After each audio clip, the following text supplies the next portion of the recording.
GESIP est un groupe d'études sur la sécurité des installations pétrolières et en particulier la lutte contre les grands feux. Nous nous accueillons ici sur le site de Vernon où nous avons mené une campagne d'essai pour l'efficacité des émulseurs et testé sur un bac de taille industrielle l'extinction de feux de grande dimension. Il faut savoir que les perfluorés jusque-là utilisés sur les émulseurs industriels sont dans le collimateur de la directive REACH.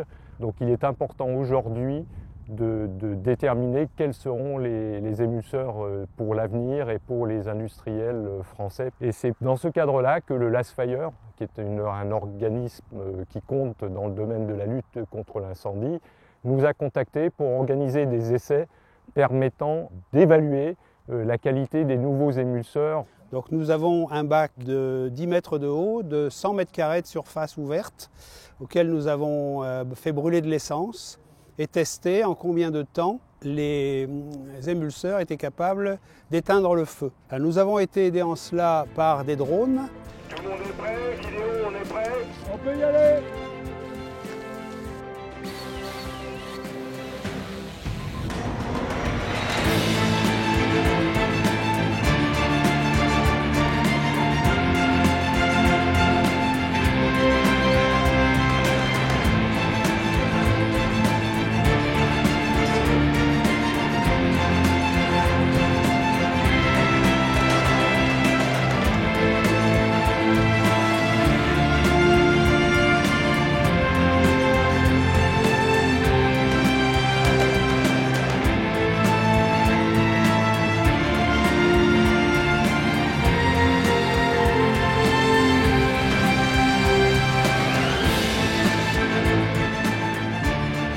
Les drones sont très utiles puisqu'ils permettent de remplacer l'œil humain dans des situations où on ne peut pas accéder. Ça permet en situation supérieure de voir la progression de la mousse alors que les pompiers au sol ne peuvent pas voir comment ils atteignent le feu.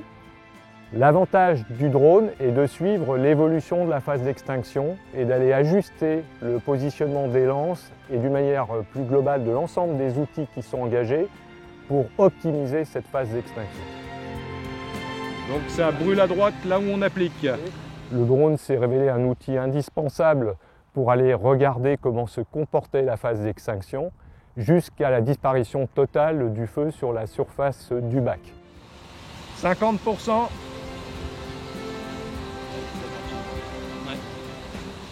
70%.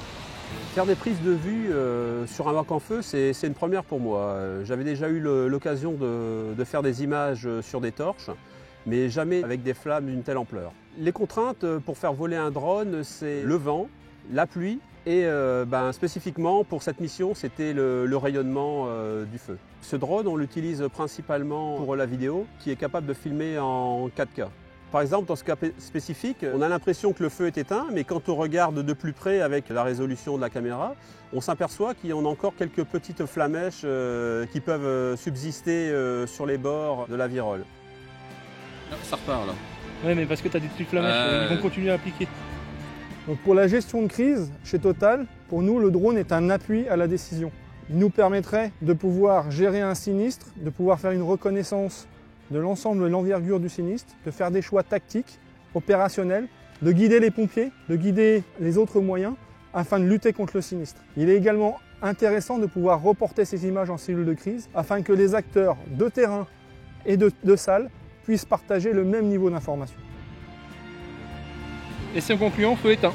Ce qui est intéressant, c'est de savoir que le groupe Total s'est équipé à la fois en matériel et en compétences pour justement intervenir sur ces situations, qu'elles soient de pur contrôle, d'inspection sur des unités en marche, mais également pour aider les pompiers dans des situations de sinistre comme celles que nous avons modélisées ici au GESIP.